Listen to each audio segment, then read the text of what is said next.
नमस्कार, मैं रवीश कुमार। कांग्रेस पार्टी ने कहा है कि 22 जनवरी को उसके नेता प्राण प्रतिष्ठा कार्यक्रम में शामिल होने के लिए नहीं जाएंगे।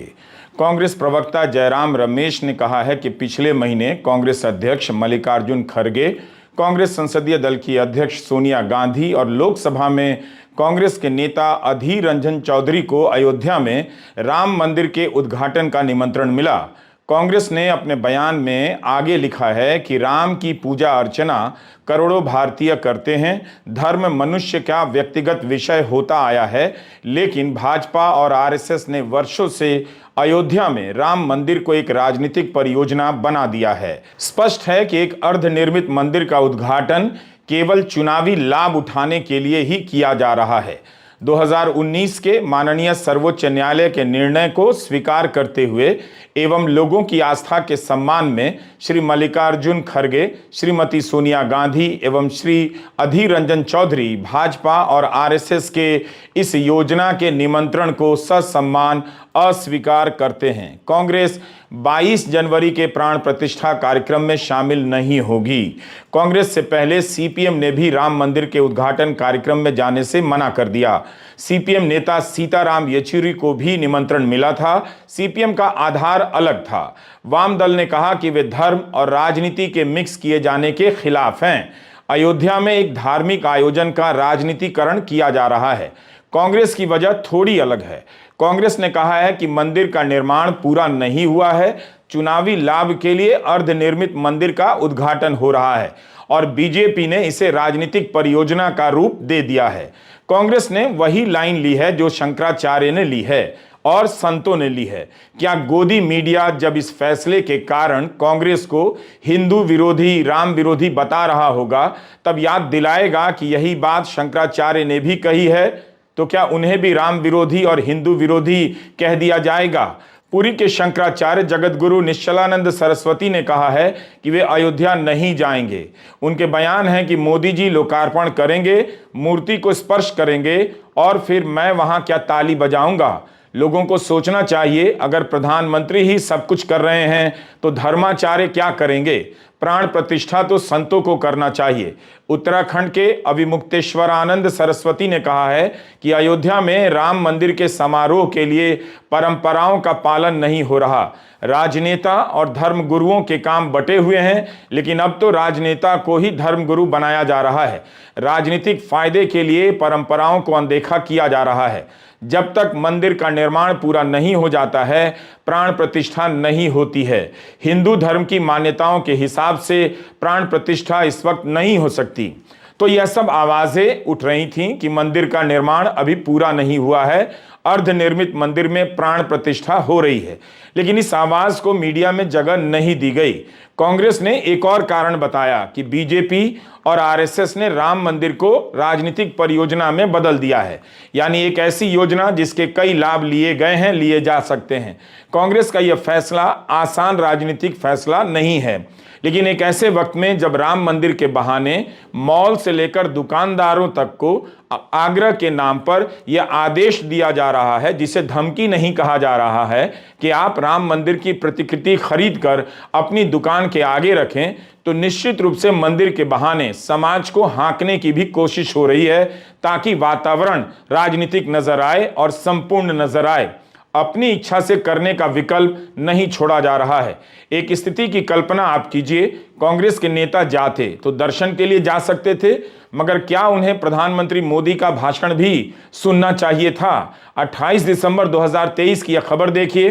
दैनिक जागरण की हेडलाइन कहती है, अयोध्या में राम मंदिर के सिंहद्वार के सामने होगा पीएम मोदी का संबोधन।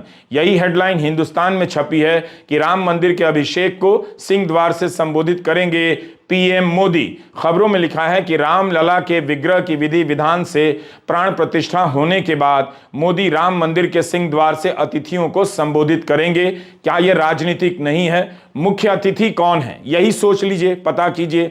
सत्ता की हाँ में हाँ मिलाने वाले फिल्मी कलाकार, पत्रकार बुलाए गए। ऐसे लोग भी बुलाए गए हैं जो इसलिए अतिथि हैं क्योंकि राज्य सत्ता की कृपा उन पर बरसती रहती है और वे हर गलत को नजरअंदाज कर जाते हैं। राम मंदिर के बहाने एक ऐसा वातावरण बनाया जा रहा है कि जो भी सवाल उठाएगा उसे धर्म विरोधी, राम विरोधी बता दिया जाएगा।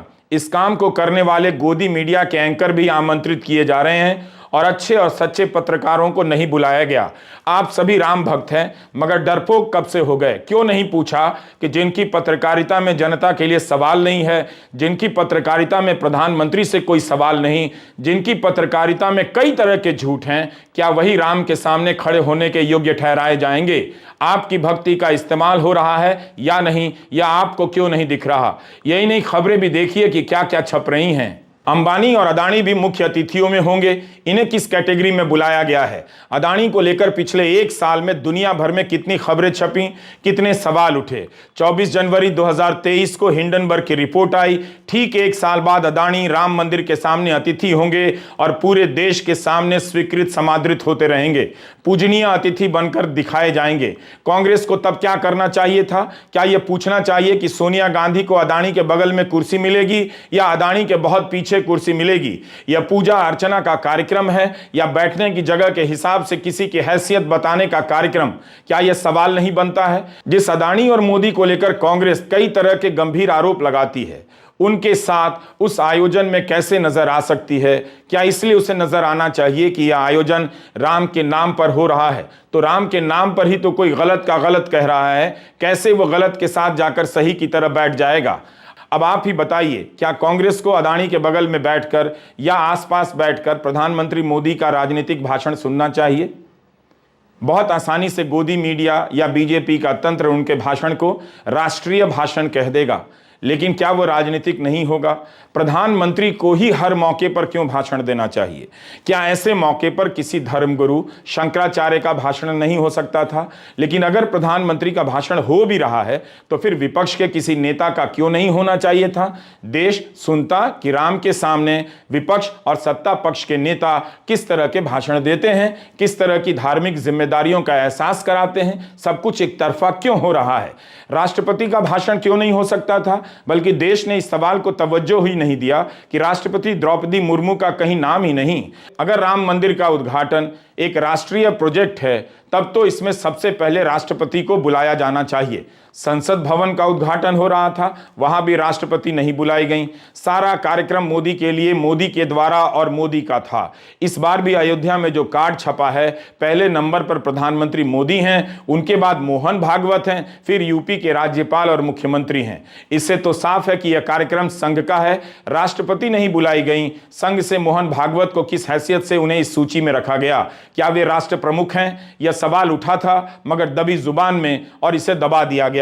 सभी दलों का यही स्टैंड था कि सुप्रीम कोर्ट जो भी फैसला देगा स्वीकार करेंगे। जब सबने स्वीकार किया तब यह कार्यक्रम राजनीतिक क्यों होना चाहिए और क्यों लगना चाहिए? आप कहेंगे कि राजनीतिक कैसे है, तो फिर आप उन खबरों की तरफ झांक कर देखिए और खुद से जवाब ढूंढ लीजिए। ये खबरें छपी हुई हैं जिनकी कतरनें हम आपको स्क्रीन पर दिखा रहे हैं। लिखा है, संघ परिवार के हाथ में रामलला के प्राण प्रतिष्ठा की कमान। यह खबर छपी है। क्या यूपी सरकार या भारत सरकार सक्षम नहीं है? क्या इस तरह के कार्यक्रम इस देश में संघ परिवार ही कराता रहा है? तब तो G20 का आयोजन भी आरएसएस को सौंप देना चाहिए था। एक खबर छपी है कि संघ के 5 लाख कार्यकर्ता यूपी के गांव-गांव में हर घर जाएंगे, अक्षत का वितरण करेंगे। यह तो पुरानी खबर है जो यूपी के विधानसभा चुनाव के समय की है, जो मैं आपको दिखा रहा हूं। अयोध्या की मिट्टी और मंदिर के प्रसाद को बांटा जा रहा था, जाहिर है वोट के लिए। यह खबर अमर उजाला में छपी है। मंदिर ट्रस्ट के चंपत राय ने कहा है कि राम मंदिर शैव, शाक्त और सन्यासियों का नहीं है, पूजा रामानंद परंपरा से की जाएगी। एक तरफ सबके राम का नारा चल रहा है, दूसरी तरफ एक संप्रदाय की बात कही जा रही है। उत्तराखंड के अभिमुक्तेश्वरानंद सरस्वती ने इस पर कहा है कि फिर चंपत राय इस्तीफा देकर ट्रस्ट का सारा काम रामानंद संप्रदाय को क्यों नहीं सौंप देते हैं। आप किसी भी खबर को पलट कर देखिए, यही मिलेगा कि मंदिर के उद्घाटन का कार्यक्रम पूरी तरह से राजनीतिक है। सिर्फ एक दल और एक विचारधारा की राजनीति के हिसाब से। आज इस दल के पास सत्ता है, पैसा है, मीडिया है, लाखों कार्यकर्ताओं की फौज है, जगह जगह पोस्टर लगा दिए गए हैं, आपके घरों के सामने स्टिकर लगा दिए गए हैं। क्या उनमें राष्ट्र है? क्या उनमें भारत है? या भाजपा की राजनीति के रंग और तस्वीरें हैं और उनके नेताओं की तस्वीरें हैं? क्या बीजेपी ने ऐसा कोई भी पोस्टर लगाया है जिससे लगे कि वह राजनीति नहीं कर रही है, राम की पूजा कर रही है? किसी भी तरह से देखिए तो 22 जनवरी का दिन बीजेपी और संघ का दिन है। इन्हें पता है कि हर आदमी राम का नाम लेता है, राम के नाम पर वह किसी से सवाल नहीं करेगा, तो क्या इसका लाभ उठाकर राममय के नाम पर पूरे देश को भाजपामय नहीं बनाया जा रहा? सवाल तो है, मगर पूछेगा कौन? गोदी मीडिया तो इस सवाल को कुचल देगा। क्या राम मंदिर भाजपा का राजनीतिक प्रोजेक्ट नहीं है? अगर नहीं है तो फिर यह सब क्या है? राम मंदिर के लिए निकाली जा रही यात्रा की इस बस में तस्वीर किसकी है? क्या किसी अन्य दल के नेता की है जिन्होंने सुप्रीम कोर्ट पर राम मंदिर के फैसले का स्वागत किया है, फैसले का साथ दिया है? अगर यह राजनीतिक नहीं है तो फिर क्या है? बीजेपी और आरएसएस ने मिलकर राम मंदिर के उद्घाटन को राजनीतिक, राजकीय और धार्मिक आयोजन में बदल दिया है। पार्टी की तरफ से जगह जगह यात्राएं निकाली जा रही हैं, जश्न मनाने के आवरण में राजनीतिक गोलबंदी हो रही है।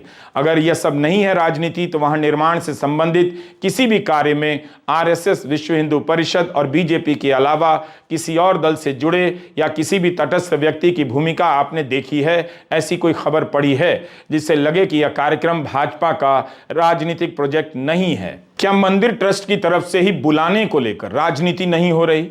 बीजेपी के ही संस्थापक नेता रहे हैं लाल कृष्ण आडवाणी, मुरली मनोहर जोशी, इन्हें कार्ड देकर कहा गया कि आप ना आए।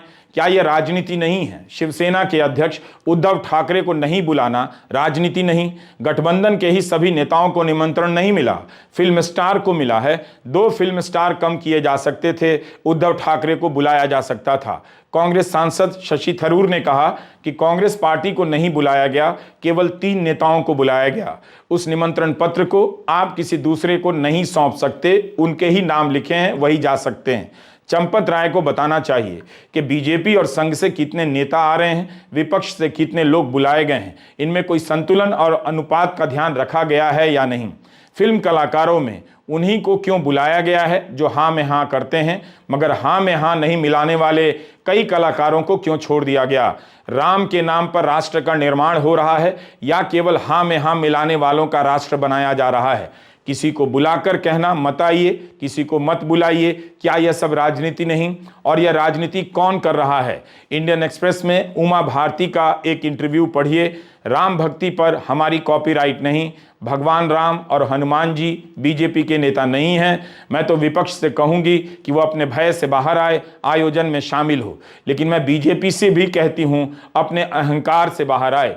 उमा भारती का यह बयान काफी महत्वपूर्ण है। वे बीजेपी से कह रही हैं कि अहंकार से बाहर आए। क्या बीजेपी अहंकार में डूब गई है? उमा भारती ही ज्यादा बता सकती हैं। सुप्रीम कोर्ट के फैसले में ही लिखा था कि मंदिर निर्माण के काम के लिए सरकार एक ट्रस्ट बनाए, मगर यह कहीं नहीं लिखा था कि मंदिर निर्माण के उद्घाटन समारोह में संघ का ही दबदबा रहे और उस ट्रस्ट में एक ही राजनीति और संगठन के लोग नजर आए। विपक्ष सहमति और आस्था के सम्मान के नाम पर केवल हाँ में हाँ मिलाता रहा। खैर, इस फैसले से भी कांग्रेस ने खुद को इंडिया गठबंधन के भीतर दांव पर लगा दिया है। इंडिया गठबंधन के कई दलों के नेताओं को निमंत्रण मिला है, वे जाएंगे भी। क्या वे शामिल होने के फैसले पर कायम रहेंगे या कांग्रेस की राह पर चलेंगे, देखेंगे। कांग्रेस का यह फैसला जोखिम भरा है। प्रचार तंत्र में वह पिछड़ जाएगी और खुद से भी पिछड़ जाती है। उसे अपनी बात जनता तक ले जाने में पसीने छूट जाएंगे। गोदी मीडिया कांग्रेस को धर्म विरोधी दल के रूप में स्थापित कर देगा, लेकिन इस भय से कब तक कोई दल राजनीति करेगा? कांग्रेस ने वही कहा जो कई संत दबी जुबान से कह रहे हैं, कई खुलकर भी कह रहे हैं। कांग्रेस अब अपनी लाइन बनाने लगी है। बीजेपी की तरह होते होते उसे खास राजनीतिक लाभ नहीं मिल रहा। जो भी चिंतक यह कहते रहे कि कांग्रेस की दिक्कत यह है कि बीजेपी की तरह होने लग जाती है, ओरिजिनल नहीं है। क्या अब वे कांग्रेस के इस कदम की सराहना कर पाएंगे? नहीं, उन्हें हर बात में बीजेपी की ही तारीफ करने का आदेश है। यही इस दौर का सार्वभौमिक आदेश है। दूसरी तरफ कांग्रेस क्या अपनी बात पहुंचाने के लिए जोर लगाएगी? क्या उसके नेता गांव-गांव जाएंगे बताने के लिए कि क्यों 22 जनवरी के कार्यक्रम में नहीं जाने का फैसला हुआ है, या प्रेस रिलीज ट्वीट कर छुट्टी कर लेंगे? बीजेपी ने मंदिर के उद्घाटन को घर घर पहुंचा दिया है। ऐसा राजनीतिक माहौल बना दिया है जिसमें कोई नेता सही सवाल करने की हिम्मत नहीं कर पा रहा। कुछ ने करने की कोशिश की, मीडिया उसे दिखा नहीं रहा। नमस्कार, मैं रवीश कुमार।